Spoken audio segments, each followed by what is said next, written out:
And we are live. Good evening, guys. Welcome back after a little bit of a downtime on Weekend Warrior side. We know we neglected you guys a bit, but as the saying goes, life happens. I had financial work in Groby, had some business ventures that he was busy dealing with. So yeah, it's good to be back. And welcome back for a second time, Mr. Chris Hoare. Guys, we've been aiming to do this show, and we know we've postponed it quite a bit, but it had to be done, right? So, yeah, guys, thank you very much. Welcome, Chris. Thanks for reaching out to us to do the show. Um, for the guys that are tuning in that do not know the whole story, Chris is the son of the, I dare say, infamous soldier of fortune, mercenary, or whatever the correct, politically correct term is, Mike Hoare. And Chris, very welcome to us on the show. Thank you very much. Yeah, Chris. Yeah, it's quite interesting. I've got a family connection to this, and that's why I was really interested and really happy when you approached us. My uncle, dare say, also a little bit of an adventurous. He served in 5 Commando in 1965, and if I recall correctly from personal conversations with him, there were some stories of Lake Tanganyika, his letters, and I have a stack of them. And just before the show, we were mentioning it as well. Is that reading through them, it's quite interesting to see the real historical element to it, and so I've got a family connection in terms of this. So yeah, I'm really happy that you're on the show with us. And my first question, and it's not necessarily, I wouldn't say a question that's related to your father, but it's more related to you and what did you want to achieve by writing this book? Because now, from my simple observation, a lot in the book is less about the actual things that he did and more about the person that he was, the real adventurer and the stuff that he really liked doing. So my question would be is that when you started out with this, what was your aim with the book? Yes, my whole life, ever since Mike became world famous when I was about 16, 17. And so ever since then, which is many decades, I've been aware that that people were fascinated. And if I was somewhere with new people and eventually they found out who my dad was, they all reacted in the same way. They would say, "What? No way. That guy is a legend, a flippin' legend." And, when you've had a lifetime of that kind of reaction, and you're a journalist, you don't need a lot of prompting to know that that is a good story. And, journalists like writing, and I knew it was a good story. And so my dad was very much against the idea. He had a lot of raw deals from media, and he wanted nothing to do with it. But as the years went on, and I would occasionally give him a prod, and eventually he agreed. And I think partly he was concerned that somebody else was going to write a biography and say things that he didn't like. So, I set out to document his life the way I saw it.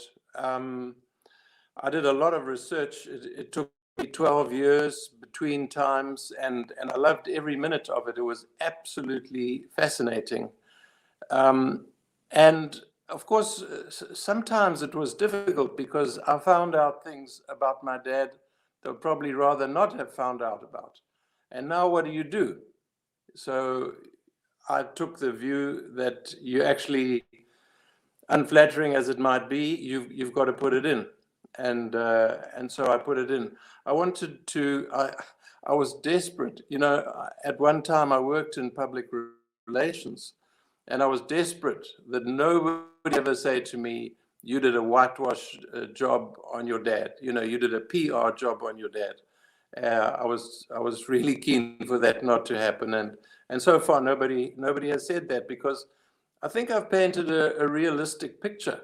It's a warts and all. You know, for example, I found several references to him being ruthless, and that shocked me considerably, because in the family at home, I never ever saw him ruthless. But eventually I found out that on one occasion when he'd been ruthless, this village had captured 2 of his men and put them to death, you know, ritual torture in Katanga, and eaten them. And so when Mike found out about this, he ordered the village to be burnt, which is a pretty severe punishment. And so this was regarded as an example of ruthlessness. And, you know, I say things in there like, for example, you know, the judge at his trial called him unscrupulous. And I say what my mother said. You know, they were divorced when I was about 10. And she always described him in the same 3 words after that. Always, your bloody father, is how she ever described my father. And she said he was peculiar.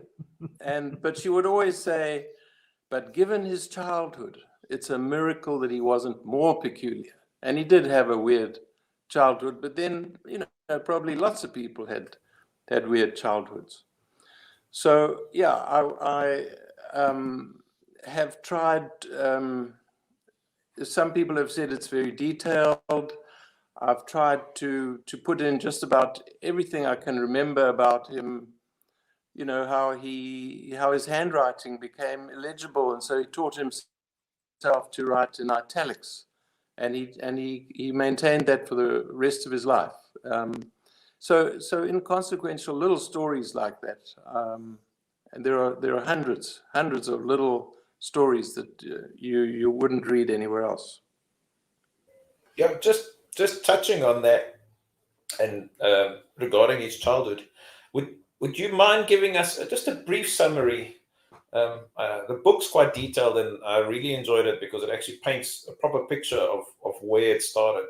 But just a quick summary of your dad's upbringing and pretty much what led him to a lifetime career in the military and what he did. Adventure. Yes, with pleasure. It helps to know that on the male side, all the males in his family came from a small town called Rush, north of Dublin in Ireland. It's a port town. They were all seafarers and sea captains and would sail, you know, around Cape Horn to San Francisco and Yokohama. So they were tough guys and they were adventurous. You had to be under sail, you know, in those days. And so his father also became a sea captain, and in 1914 he found a job in Calcutta in India as a river pilot. And so by now he had just got married and they had started a family. And then in 1919 Mike was born, and he spent his first 8 years in India, pretty much unremarkable in a sense, except that the father was probably an alcoholic who believed that children should be seen and not heard. And the mother was what some people described as having an artistic temperament, which really meant that she was half loony and eccentric, to say the least. And then at the age of 8, Mike was shipped off to school in England, and he saw his family twice for the rest of his school days in England. But the upside of that was that he got a very good education at a good school in Margate on the south coast of England. And here is the most extraordinary thing. During the school holidays, you could not go back to India. So what did you do? If there were no relatives who would take you in, you had to stay at the school. And there were a number of boys from around the empire who were in that situation. And one of the masters would be put in charge of looking after these boys who were staying at the school. And this is the incredible thing. The guy looking after Mike was a chap who had been in the British Army and had come to South Africa and had fought at Spionkop and at other battles during the Boer War. And so what do you do when you're looking after a bunch of boys for hours and hours and hours? You tell them stories. You tell them stories. You tell them war stories. And so it was that Mike began to develop a love for the military, certainly for adventure. And as the years went by, he decided he wanted to go to Sandhurst. And then, unfortunately, his father died under suspicious circumstances. And you couldn't go to Sandhurst unless you had substantial financial backing, and he didn't have that. So he found a job in accountancy, you could say. But he never forgot his love to be in the military. And as we all know, in 1939, which was about 2 years after he left school, war broke out. And he described that as the happiest day of his life. And I can hear his voice now saying, my greatest fear is that I would be back in that bloody office before Christmas. So that's how his love of the military started. And yeah, I recall. Would you like me to talk about? Yeah, you can carry on, but like I just want to comment. There was one of the pieces I read is that he was quite fond of the romantic and the macho-ness of men fighting together. And it seems like a lot of the adventures he purposely looked for that. He went out to get that, and I know it's quite amazing. It's very different, and it's almost very unpolitically correct these days to say no. I would want to go out and fight people and be with men. It's like it'd probably be frowned upon today. I mean, and even in his I read an article about when he did the recruitment for the Seychelles. We'll talk about that later in the show. Yeah. Where one of the descriptions that he was looking for in the men that he advertised for, that they need to be dashing romantics, I think was the word he used. Yeah, precisely that. It was like your dad had this picture of, I want to be a soldier, or and I have this idea in my mind how I want it to be, and this is the way I will do it. And I have my own ideas and my own. I like this beautiful idea of how it should be, and that's the way I will do it. And he carried that through with him. Basically, all this from his uniform, and some of the things that the way he treated his men, he was a consummate soldier, in the truest sense of the word. Yes, he would have liked to be described as a professional soldier, and he wanted his men to behave like professional soldiers. So, for example, he was a stickler for shaving every day, in action or out. You had to shave every day, and because that kept morale up. And so, I mean, usually he was described as a pucker British officer. But what you were saying may be true, but I hadn't heard that story before. What I can say is that he if you asked him, why did you go to the Congo? One of the reasons, and there were about 5 that I can think of, one of the reasons was that he got a thrill out of the command of men. And at another time, he said, tough men, men who can endure hardship and not grumble. I can hear his voice. He said, not a whole flock of Nancy boys.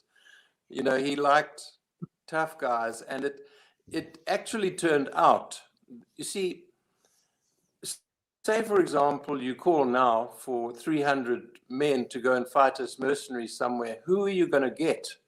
You're only going to get guys who can't hold down a job anywhere else, adventurers. I mean, who's going to be free? Who's going to be out of work? And you are going to get, you know, romantics but mostly adventurers.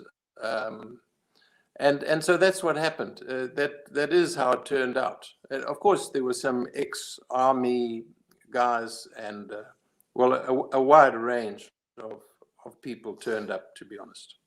You know, it's interesting because me and Grobbie, we do a weekly coffee, and then we discuss everything and solve all of the world's problems. And one of the points I made to him after we've both read your book, and guys, a link for the book, I'll put it on the page later. But in any case, in the book, you know, your dad had, I cannot think of a person that I've read who lived a fuller life than your dad. And not only about his exploits in Africa and you know, as a soldier, but you know, from riding motorcycles across Africa, the sailing, and all of that stuff we'll touch on later. But one thing that I said to Grobbie, what stood out for me was it was a time where I think Africa as a continent was still a little bit more untamed than it is now, but also that it was almost like it was easier for guys to have adventure. If I think to myself now, can you just pack up, leave, and go and support yourself for 6 months in Africa, having this wild adventure? And in my current mind, I can't think of that. How do you do that? And if you look at some of these things he did, it was almost like everything in his life led up to some of these things that happened to him. And it was just, all he needed was, if he was just waiting for the opportunity to go and do all these things. And I find it fascinating that you would be able to do all of that, where you don't hear about that stuff anymore so much in nowadays anymore. It's, you know, there's the odd guy that does something cool, you know, but at that volume and the regularity of it, it's something that astounds me.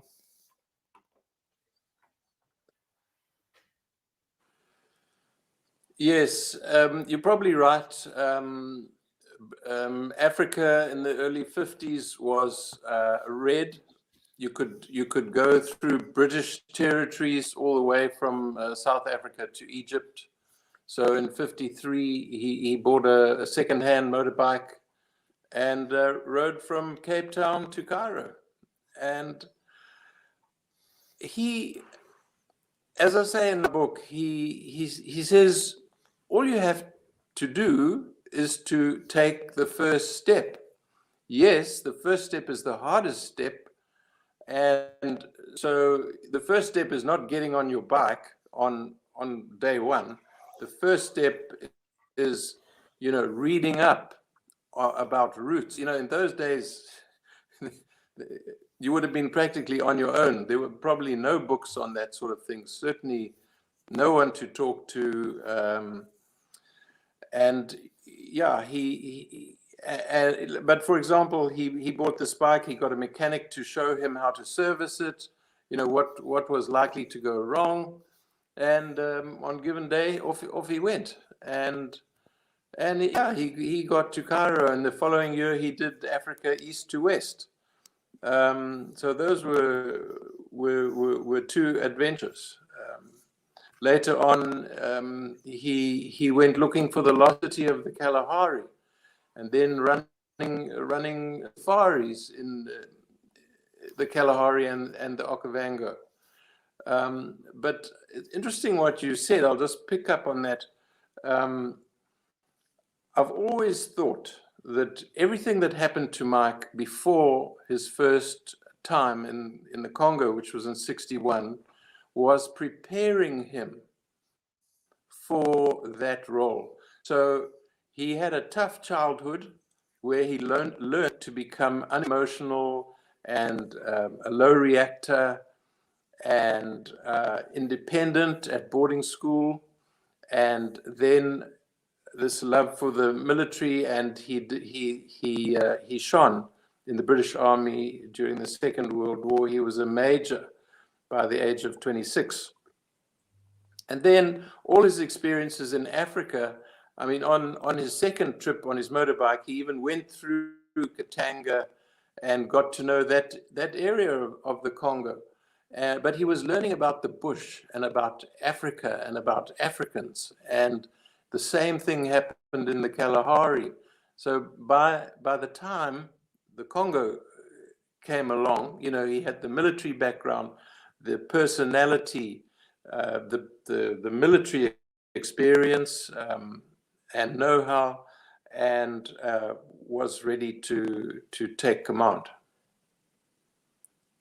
Just half a step back, Chris. You mentioned you were about 16 when your dad became a little bit more publicly known. It must have been quite interesting. Never mind interesting. It must have been hard as well as a child, growing up with a father that's constantly in the military. It's probably out, and he's doing his own thing, and he's all over the show. But how was your childhood with your dad growing up? How did that play off with you? All right. Well, and as I said, you know, until the age of about 10, you know, we lived as a family, and then my dad went to live somewhere else, and not far away, and he remarried. You know, and for a youngish boy to go through that kind of experience is not easy. But nevertheless, it wasn't until I was about 16, 17, that he became world famous. And of course, in South Africa, he was a hero. And so everybody was mightily impressed. And whereas, as we know, in other quarters, mercenary soldiering is frowned upon, to put it mildly. But I wasn't aware of that really as a youngster. So, of course, especially when I was a teenager, Mike was running safaris. I went on safari with him to the Okavango in 1962, you know, long before anybody else was going there. So these were wonderful experiences, and we did a lot of camping and hiking in the Berg, the Drakensberg and mountains, and so on. So it was a more outdoors kind of childhood, but you know, it wasn't all roses. Mike was very unemotional and didn't know how to deal with matters of emotion, and he would always just ignore that side of things, you know, which made life a little bit difficult at times. And then, of course, you know, as the years went by, yeah, he was very.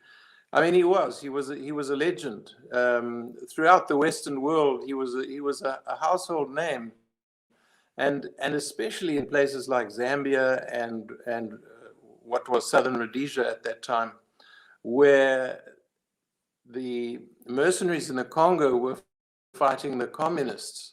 And everybody knew that if Mike Hoare and his men failed in the Congo, the rebels, the communists were coming south. And they were going to come through Zambia, come through Rhodesia, and they were going to come into South Africa, and they were going to grab the gold. And at that time, I researched it. South Africa produced 25.5 million fine ounces of gold a year. So it was a lot of gold. One story that I always remember was at school. I was at boarding school in the Midlands of Natal. And this was the time of the Stanleyville column. So it was November 1964. And they were fighting their way north to Stanleyville. And every day, the only source of news was the newspaper, And every day the newspaper was delivered just near the house where I was living. And I was up early every day trying to, find out what my dad was up to. And then, of course, one day, there it was in the newspaper, he'd taken a bullet across the forehead here. And there was a huge plaster on it, and he was okay. But, 1 inch the other way, he'd have been a goner. So, that was the reality of it. But when you're young, you don't stress too much. It's just the way it is. And that's how it was for me. Yeah, it's quite interesting. I've still got lots of newspaper clippings, and it was definitely a different time in South Africa, because the writing in the newspaper about the fighting was definitely not frowned upon, and everybody was keen to know what was going on. So a very different time than it is today. Yeah. And one thing you mentioned on it briefly earlier, Absolutely. and it's in our research that we did for the show, well, aside from your book, one thing that for me stood out, and you touched on it very quickly now, your father was extremely anti-communist. He absolutely loathed and despised the whole idea. And do you think that was a kind of a driving factor for him to Yes. get involved in the Congo?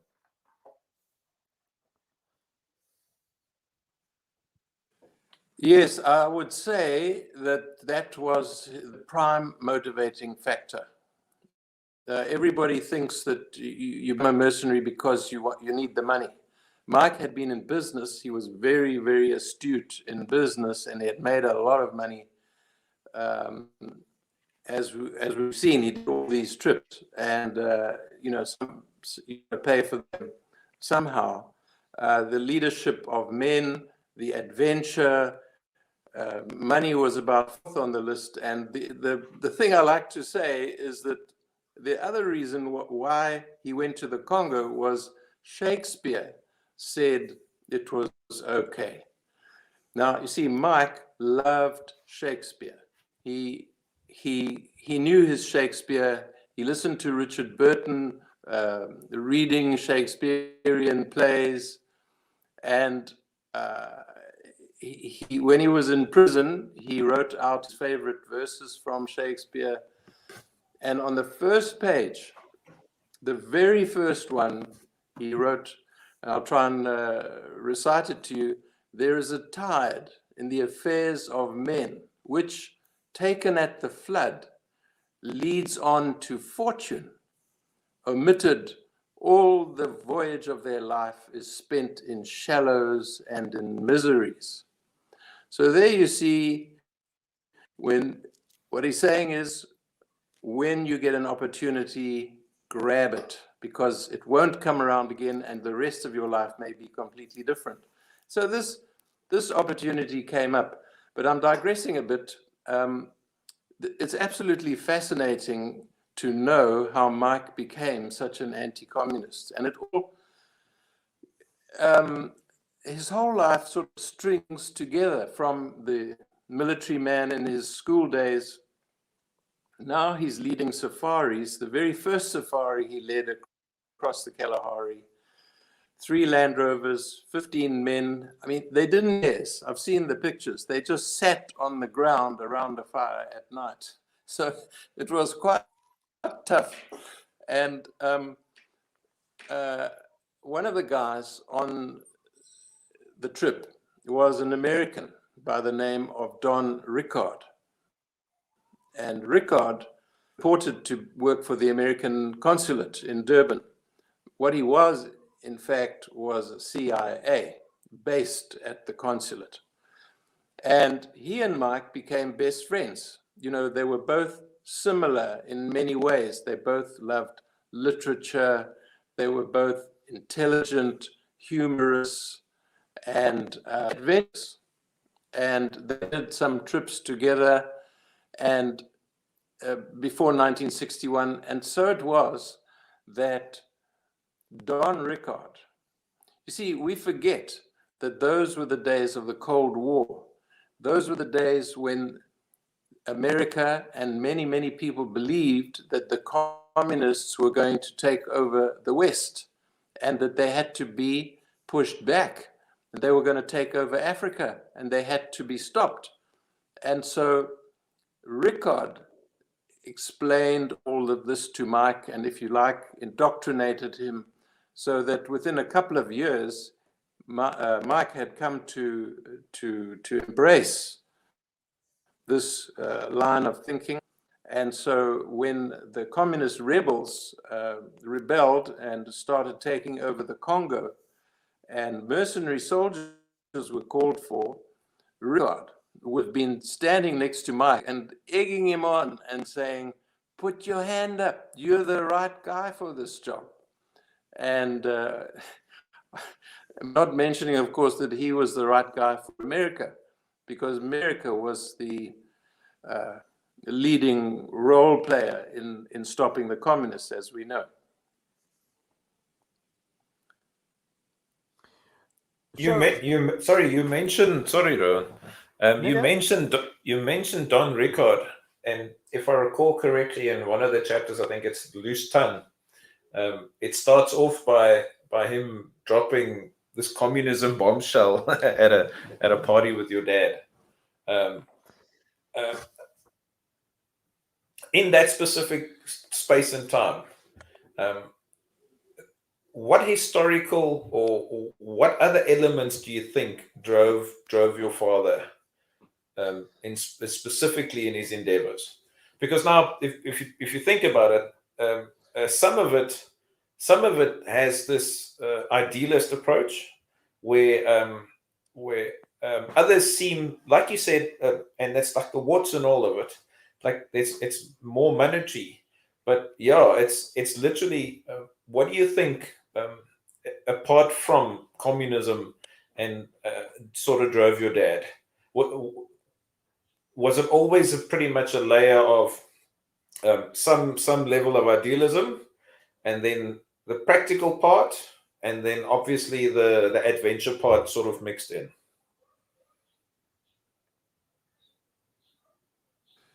Yes, I think we can't get away from the fact that he was an idealist. You know, he had 3 episodes of call it mercenary soldiering, and they were all against communist or socialist enemies. And really, I think without any doubt at all, that was his prime motivating factor. He probably second on the list would have been his love of the command of men, tough men, love of adventure. You know, we need to remember that these mercenary days took up probably less than 2 years of his whole life, and he lived to be more than 100. So there was plenty of other time for him to be what he really was, which was an adventurer. And in the 50s, we've talked about some of those adventures. In the 70s, he had a massive yacht in the Mediterranean. You know, and as he got older, the adventures became more suitable for somebody older, you know, researching religious groups in France, for example, as old man. Yeah, so those were his motivations, and Shakespeare, of course, as I've said. And so now all is said and done, and now the opportunity in the Congo comes up. I mean, we can probably do a separate show just about that, but color that in a little bit for our listeners. Just, the full detail is obviously in the book, but Yeah. there were so many things that Yes. happened there, and one thing that stood out for me that I would just like to spend a little bit of time on it is, I think a lot of the people then and even now have a very, I dare say, leftist, or idealistic, beautiful idea of Africa and how things are done in Africa, and the colonialist powers, your father, etc., were just meddling in African affairs. But one thing that absolutely astounded me in the book and in my subsequent reading, for the show, was the absolute brutality and violence that was going on in the Congo with the Zimbas. And I don't think, unless you read the book and go and research into it, there was a very real need for people to intervene there. I mean, massive rape, pillaging. It was just violence at a very, very real, scary scale. What was happening there?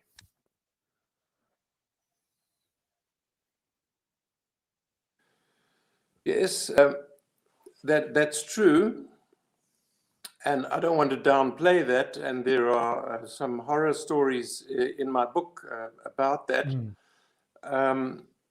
But I don't know that other countries generally get involved when atrocities are happening next door. They tend to say, well, those are your domestic affairs. We're not going to get involved.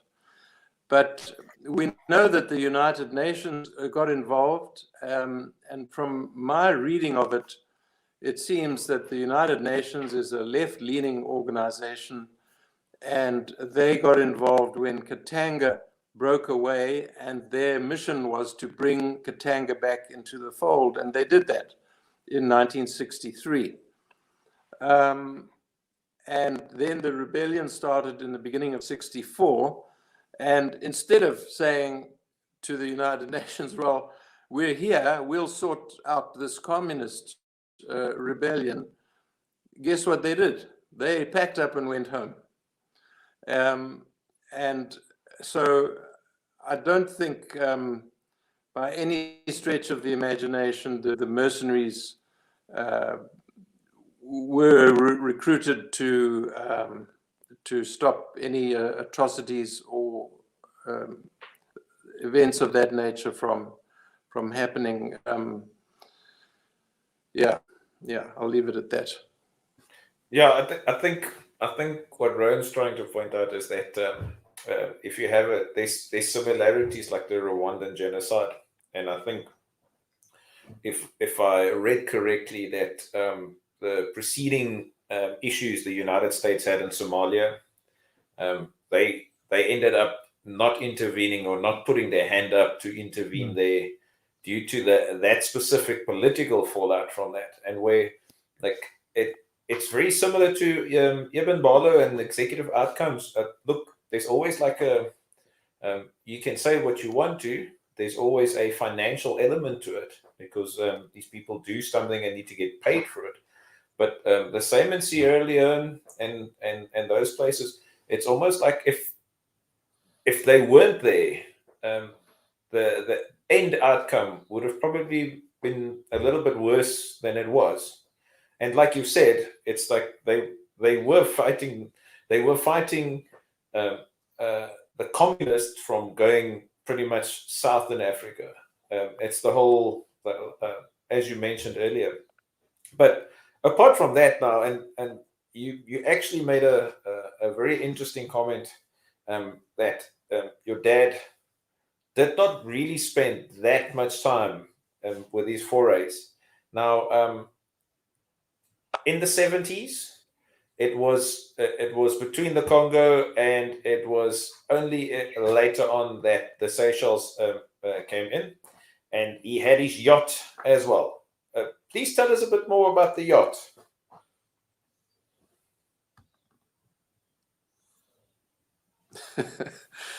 Well, I'm well equipped to do that because when I was about 21, I was working on a newspaper in Durban, and I got a telegram. You're probably too young to know what a telegram is, but it said, "I bought a large yacht. I bought a large yacht in the Mediterranean. We're going to sail around the Med for the summer. Get here as soon as you can." And so I did. And this was an unbelievable yacht. It was 23 meters long, and it was only family on board. There was my brother and I, who was a similar age. So we were the crew, and my dad, who was the captain. And then there was Mike's second family, if you like, and they had 2 children, and they were quite small, about 6 and 4. So it really was a family, and we sailed all around the Western Med, and we ended up in Italy, south of France, and finished that year in Toulon. So yeah. Yeah, that sounds terrible. See, that must have been a terrible time. You see, the sea ran in Mike's veins.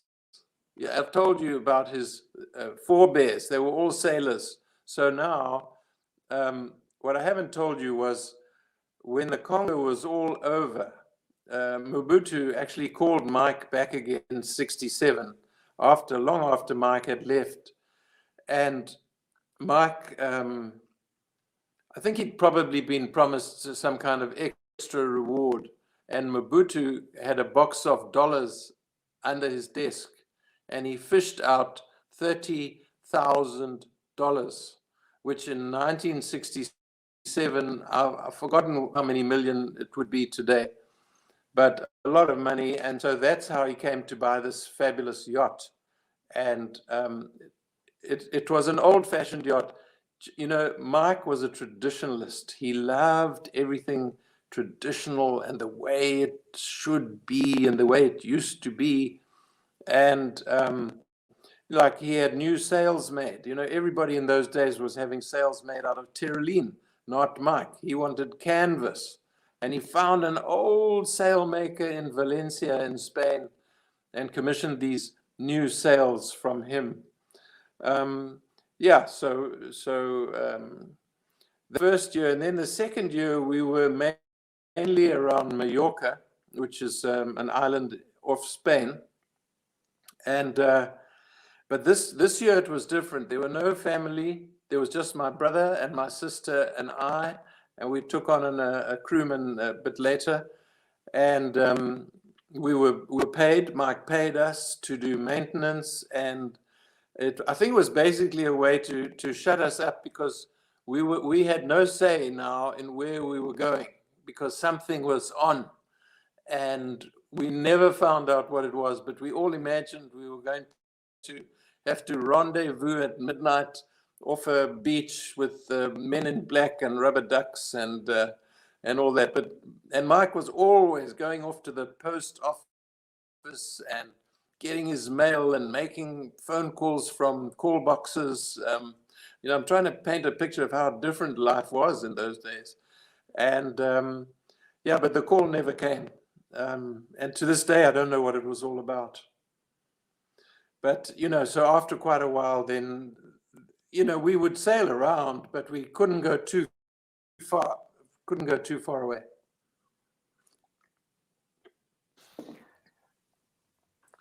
Sorry, Krops, you were saying? Sorry, did I interrupt you? No, go. Do you, for you, how should I'm trying to think how I will phrase my question. You know, for you as a young man, I mean, having seen your dad do all of these things, and now you have this opportunity to go with him on the yacht, and now you met it yourself. You know, this was all very, you know, you were thinking a little bit, this is cloak and dagger shit going on down. Was there a little bit of hope for you, like somehow you could be involved in one of these adventures?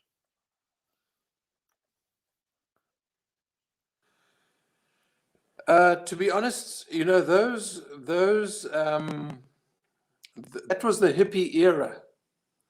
And I was influenced by that.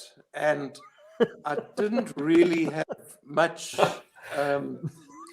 It's okay. We're not judging you, Chris. Desire to. So it seems like it was correct. The CIA was involved with the hippie to get people out of the war. Yeah, it's great. Chris, Chris. Sorry, we threw you under the bus there. So let's fast forward a little bit. You know, to probably one of the more, shall we say, infamous events that happened, you know, with your father. You know, the events in the Seychelles. And it didn't go as planned, but can you tell us a little bit more? I mean, I think it is pretty clear, even from other sources, that there were quite a bit of South African government involvement there. But can you color that in for us a little? Not that specifically, but the Seychelles affair. Yes. Yes, there was a South African government involvement, and although they denied it, I've got a copy of a United Nations report in which they state categorically the extent of the South African government's involvement. There was a lot of lying and so on from the government.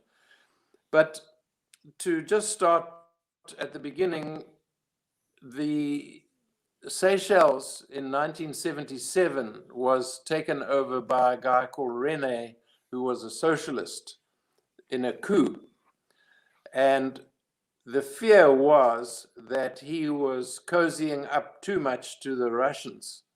And if you look at a map, you will see that the Seychelles is rather nicely placed, not quite in the middle of the Indian Ocean, but it's strategically well placed. And the fear was that America and the West were going to lose their influence in that part of the world. And so it was that Mike was approached by supporters of the previous president, a chap called Mansham, who was a right-winger, pro-West, to overthrow René. And so Mike started planning it. He went to the Seychelles. He actually went 3 times under an assumed name with various associates, and started planning this thing. But the exiles, the plotters, had no funds. And so Mike was financing all these trips and all his time himself because he was an idealist. You know, he believed that the socialists had to go. And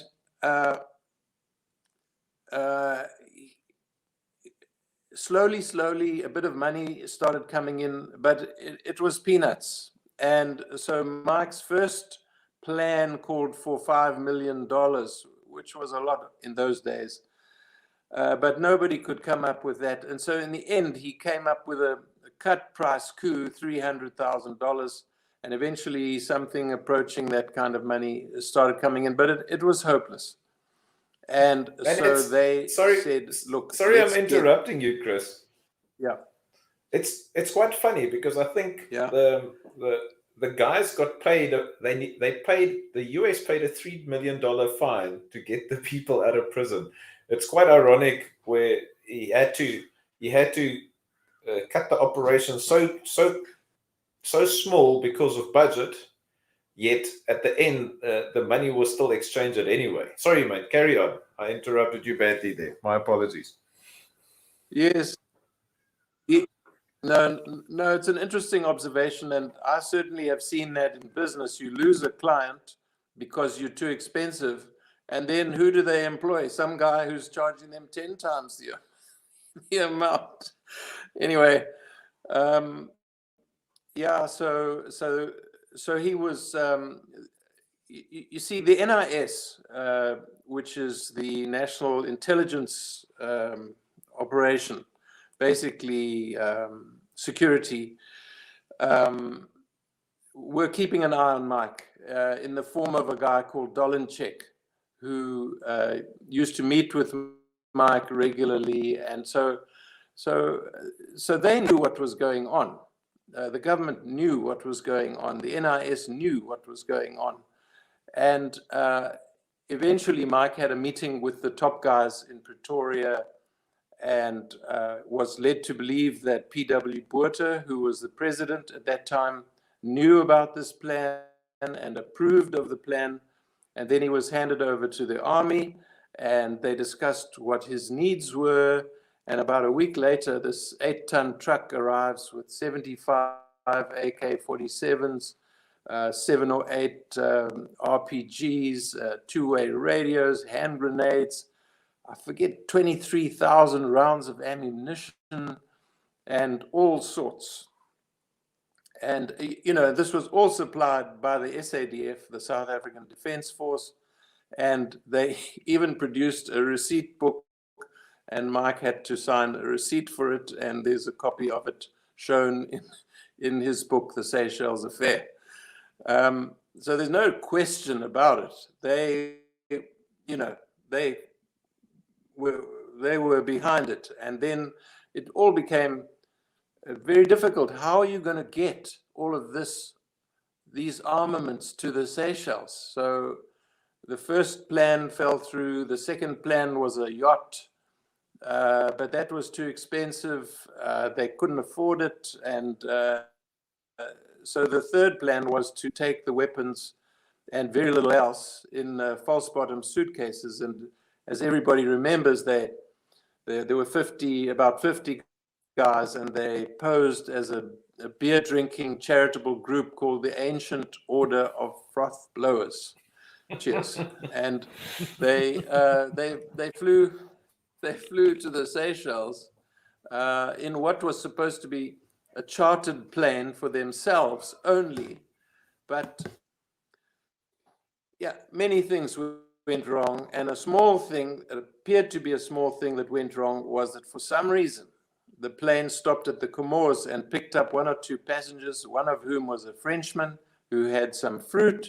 And when they landed at the Seychelles, he was almost the last guy off the plane, and through customs they found the fruit, and so they searched the next guy thoroughly, and they found his false bottom and his AK. And then all hell broke loose. And Mike realized that it was now or never. They were going to have to overthrow the government at that moment. But there was an army barracks next to the airport, with armored cars, and they weren't able to mount any form of attack, even on the barracks.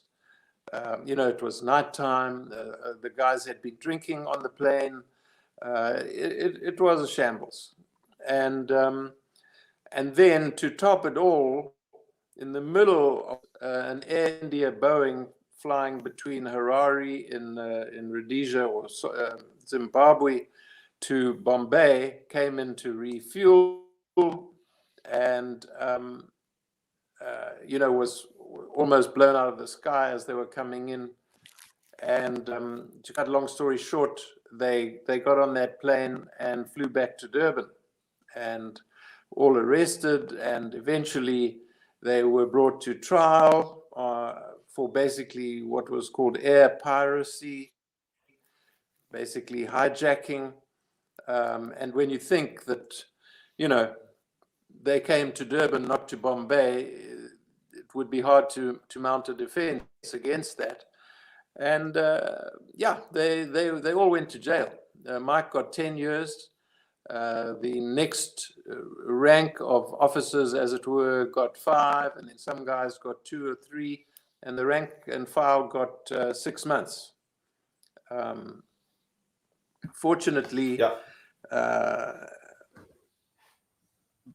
but when let me just tell you from my own point of view and a family point of view, when a family member gets 10 years in jail, it's a hell of a shock. I mean, Mike was 62 or 3 at that time. So now you can't get your mind around this idea that he's going to be away for 10 years. Of course, you don't know that very often for good behavior, you can get out earlier. And, we tried many, many different ways to get him out earlier, and nothing really seemed to be working. And then ultimately, P.W. Botha announced an amnesty for certain types of prisoner, and he just happened to fit exactly into the category. And so he was released after 33 months. Yeah, it's quite interesting. I think there was, at that point in time, when they leveled the first charges, it was air piracy. But if I recall correctly, air piracy, you had to start whatever you were doing while the doors were closed. And because they did it not within the plane, but they basically convinced the Air India guys outside the plane, fly back to Durban. There were all kinds of legal, let's call it definition loopholes and issues involved with that. Yeah, but again, that, let's call it quote unquote presidential pardon came at a very good time. Yeah. And from what I understand, later in life, your father met the pilot again, if I'm not mistaken, and it was quite a friendly, amicable conversation. Not so?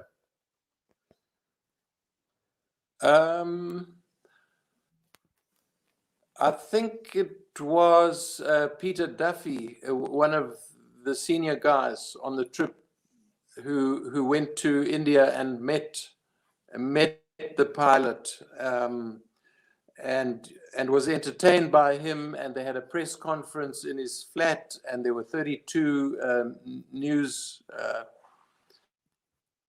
media outlets there, and he gave the interview and then raced to the airport and got the hell out of India, because he could have been arrested. I mean, he was a hijacker after all. I don't know that Mike met him. They might have exchanged Christmas cards or something of that nature. I'm not quite sure about that. So a little anecdote that I heard, and I'm going to tell it. And if you refuse to comment, we will wink, wink, nudge, nudge at one another, and or you can comment on it, but it's completely up to you. So, and I will not say the gentleman's name because it is not our place. But myself and my colleague, Mr. Brink, both know who he is from the time me and him met. Was involved in the Seychelles affair. And he was there were quite a number of them, so it's okay if I say it. He was a former member of the South African Special Forces at that time. And they got on the plane, and the plane landed in Durban.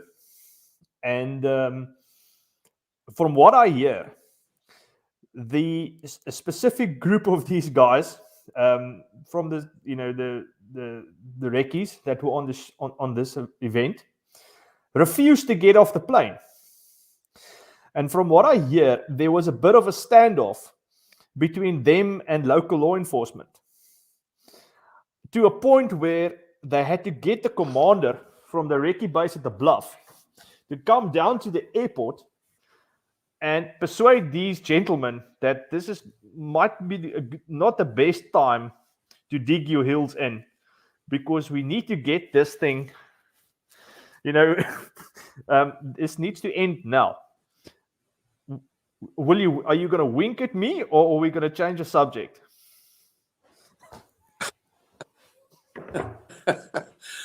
No, I can honestly tell you, I have not heard that story. I haven't heard, but I do know that the plane landed at about 5:00 in the morning, and I think it was into the afternoon before they got the guys off. So that would fill in a gap in my knowledge. I hadn't heard that before, but it sounds like it's quite possible. We can maybe talk offline later, and I'll give you a bit more detail into it. Look, it's quite. No, but like you say, it's entirely possible. Yeah. It's funny because yes, it is possible. I mean,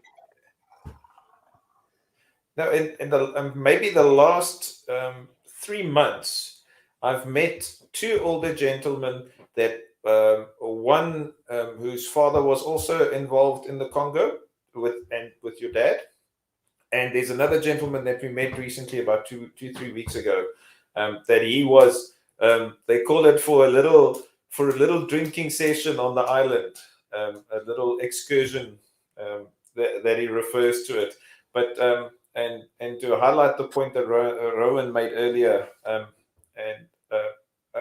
the troops were seconded, and I think one of the UN resolutions after the investigation showed that the troops were seconded from the South African Defence Force at that time for this operation. So yeah, very interesting, very, very. How can we say it? I'd love to understand everything about it. I'd love to get the real reasons why a lot of these things were done in the manner they were done. Not necessarily the like you said, the idealistic approach to it, but it just seemed it could have been executed much better, and with a lot better support for a successful operation. But I suppose we don't know the machinations of how these things start and end. It's quite, but it's very interesting. yes, if I can just comment on that, I've already said about the shortage of funds, but for example, say you're going to mount a coup and you need 50 guys, and you live in Pietermaritzburg, where do you start? And so I know that Mike had some meetings.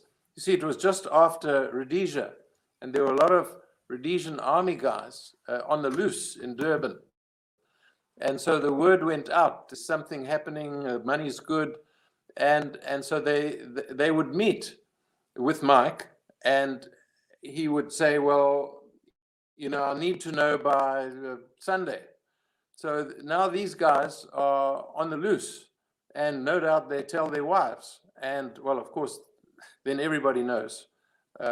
So there were all these security lapses. The plotters had also approached a guy called George Schroeder at one point to mount this coup, and then changed their mind and gone back to Mike. So who knows what George Schroeder did? Mike himself said that the root cause of the failure was, as he so quaintly put it, the failure of the commanding officer to know his men, which was he himself, obviously. And you see, they were going to have time at a camp, to train and to get to know each other. And for some reason, the SADF changed all that, and that didn't happen. And so these were some of the reasons for the failure. And in retrospect, you can criticize that, but as somebody said, it very nearly succeeded. But for this Frenchman with his fruit. Talking about So Frenchman. sorry, guys, I had to Google while you were talking, and I read this phrase, and it was bothering me. I came across a quote here in from a recruitment poster or drive, and your dad was quoted.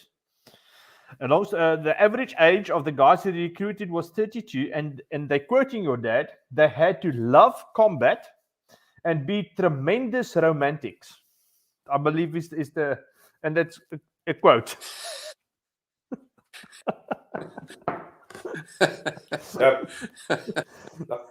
Now, Chris, you talk about the French. I've already told you, I haven't heard.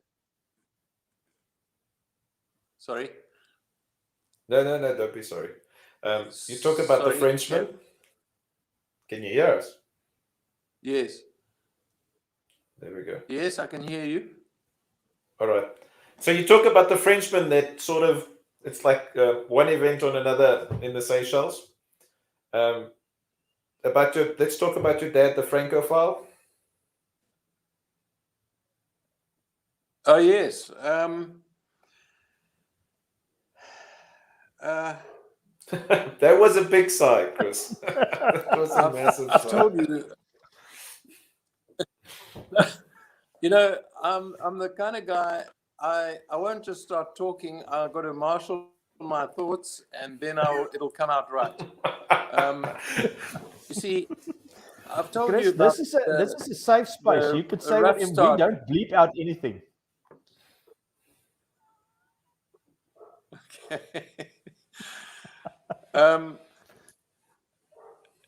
He had this a bit of a difficult start in life, and somewhere along the line, probably at the age of 18 or 19, he made a decision. He's going to pull himself out of this difficult time, and he decided to become cultured. So he started studying poetry and Shakespeare, and he developed.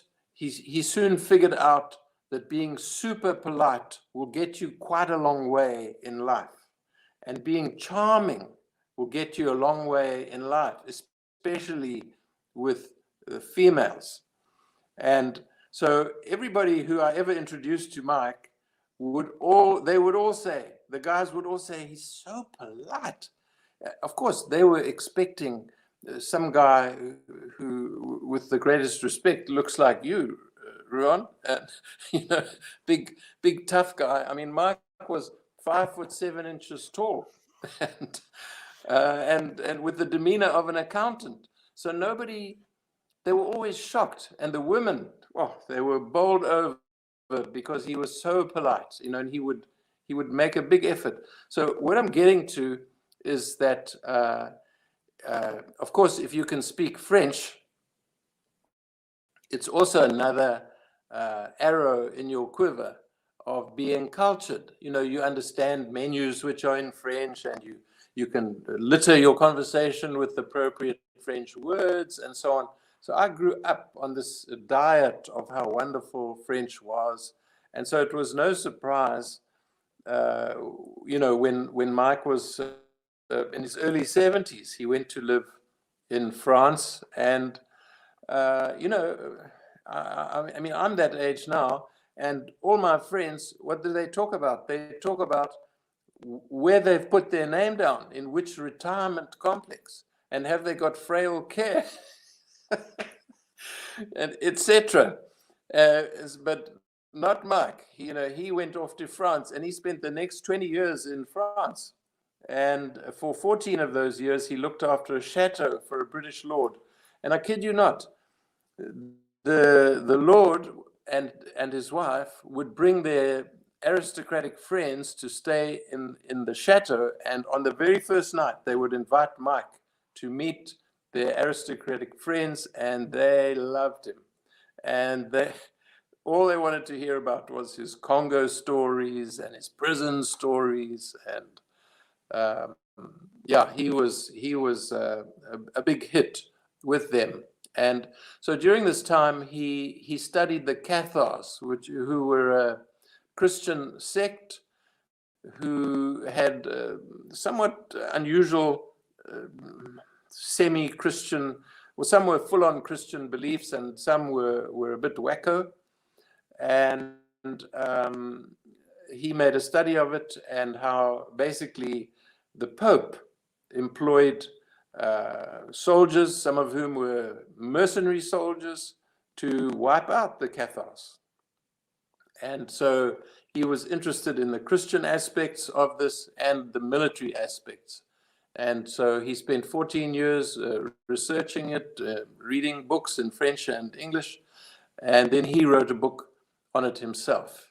And I said, Dad, nobody's going to buy that book. But I was wrong. You know, we published it, and people have bought it because they're Mike Hoare fans, and they want everything that Mike Hoare wrote. So then Mike's second wife died, and then he came back to live with us in Durban. So that French interlude was 20 years. Sounds like another adventure. So yeah, Mike, well, a suitable adventure for an older man. So before we slowly start wrapping it up, is there anything, kind of a lasting thought, or when me and you talked about the show, in the previous month or two, I said that our show is about stories, and telling the stories that nobody hears, or there's a lot of things that you don't always read in the books or the comments or the thoughts or whatever. Is there a last thought about your dad that you would like to leave in the show? Yes, definitely. I'd just like to place on record, as it were, or to reinforce the thought that he was an adventurer. That's really what he was. And after the war, a famous character by the name of Freddie Spencer Chapman wrote about this, about a philosophy which he called living dangerously.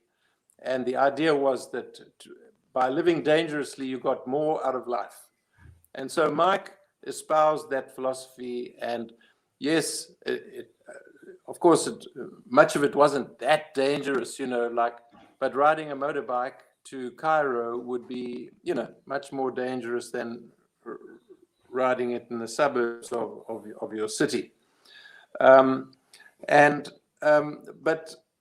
what I've noticed is that since he died, which was nearly 2 years ago, different things have come into a different perspective, have taken on more importance. And so the one in particular that I like, and I would like people, watching to know about, is what happened to him in prison and how it can relate to our lives today.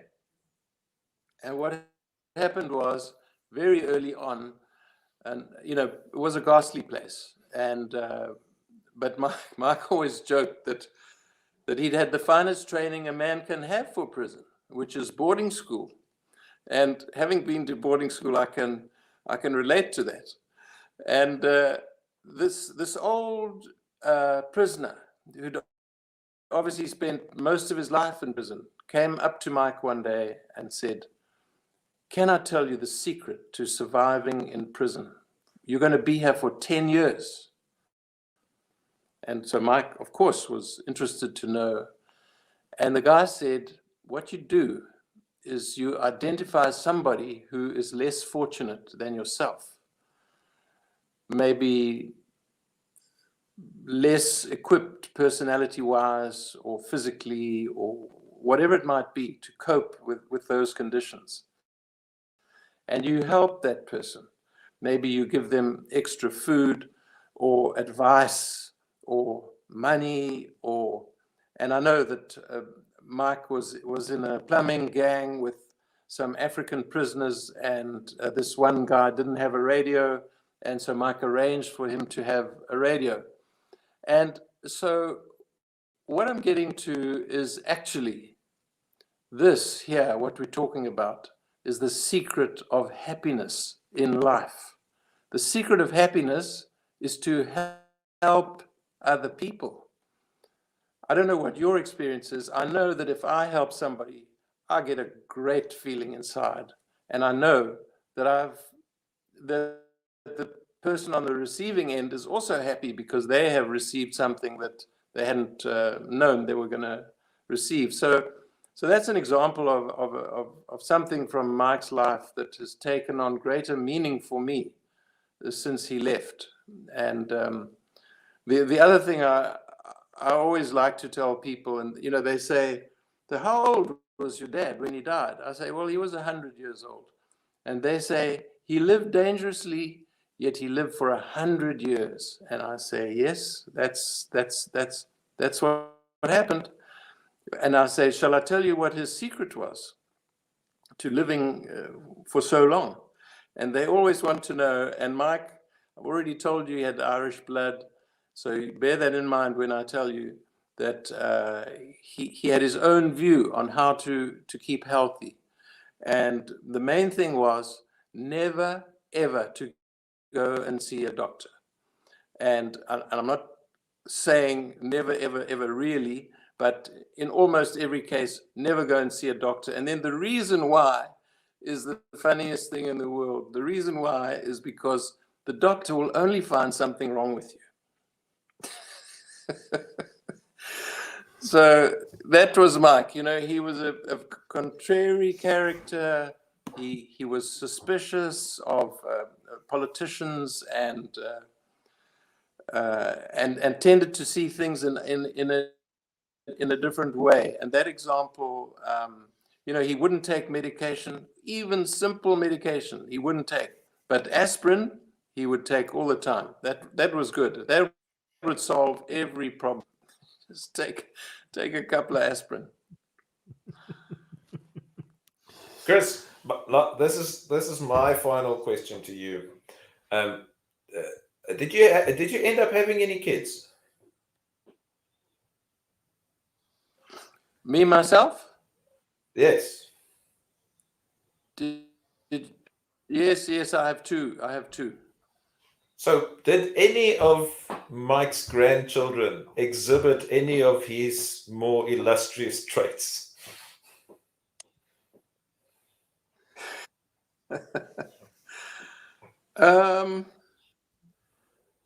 Look, no, You take not too long to too answer, much. Chris. I think Yeah. I say you're taking too long to answer. Now we know the truth.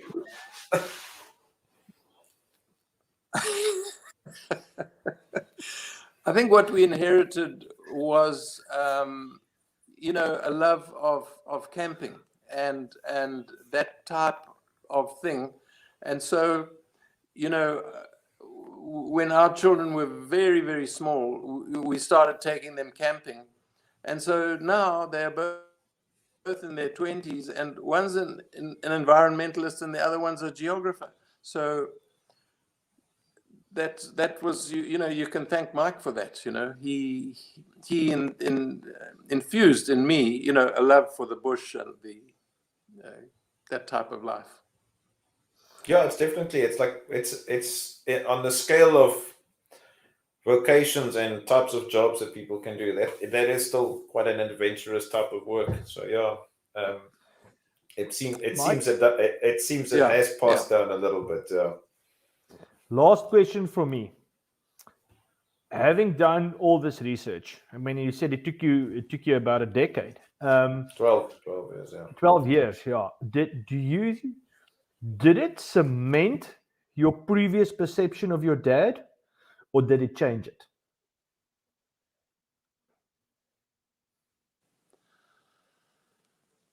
I think before I started all that, he was just dad. I knew something about what he'd been up to, but he was more just a dad than a military figure or anything else. And then as I started researching it, I started this one word kept on cropping up, and that was extraordinary. And extraordinary, but not just extraordinary. He was extraordinary in many different ways and different fields. He was a brilliant writer.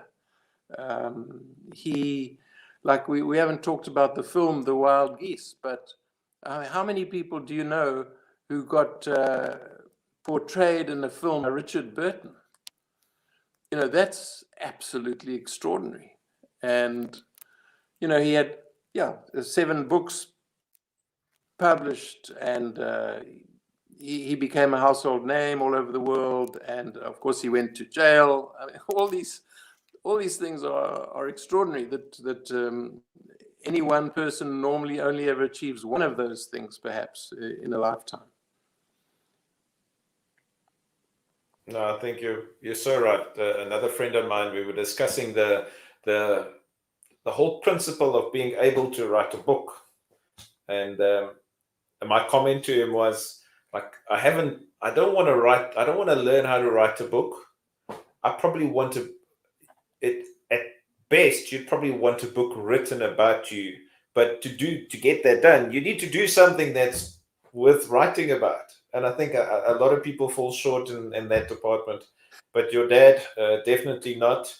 I think it's quite apt that you ended up as a journalist. And I know we laughed at your hippie upbringing as a young man, and there's absolutely nothing wrong with that. And it seems like the adventures you had, and I've got a son. And it seems like a lot of the stuff that you ended up doing with your dad, it's never mind memorable, but it's good character building. It was fun at the same time. That description that you gave, yachting around in the Mediterranean in the 70s must have been idyllic. It must have been hard at times, but it must have been great. And all these things, I think you being able to write a book about your dad, I wouldn't call it a full circle, but I think it dovetails nicely into your life. And well done. The book was highly entertaining, and like I said, with the personal connection and a big point that you made, and I love that the book actually brings us out, is that let's call it his mercenary excursions were only a very small part of all these adventures.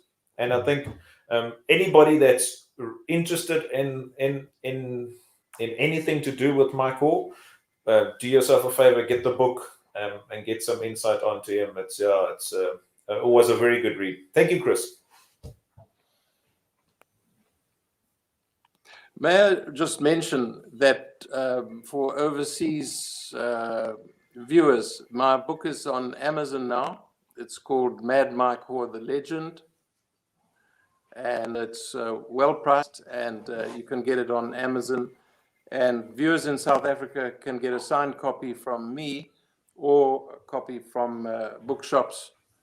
And everybody who wants it from me should just proceed by the website. And I believe that you're going to show that with the link. Yeah, that's correct. Guys, I will put the link on the page as soon as the broadcast is done on the Weekend Warrior Facebook page.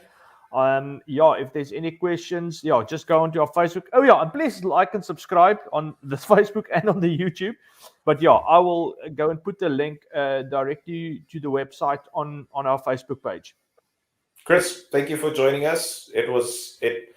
Dare I say, like I said, it's not necessarily just interesting. Like we said, we've got some connections with it, but very good book, very entertaining and good insight. Thank you so much for joining us. Guys, thank you very much. Thank you, guys. Enjoyed that. Thank you very much, Chris, for reaching out to me. It took us a while to get here, but it's a labor of love. But guys, thank you very much for listening once again. Our partners, Paratus, Everyday Carry South Africa, all the guys that always like and share and comment. Thank you very much for your support. And then, guys, we are working on some new shows, me and Groby, but we've got some guests lined up. But I will break the news a little bit later. We are still setting down dates. And go. Remember, please like and subscribe, and remember to share. And Chris, from my side, thank you very much. Just stay on for a second, and then we will close off. Have a lucky evening, guys. Thank you. Cheers. Thank you. Thanks, Chris.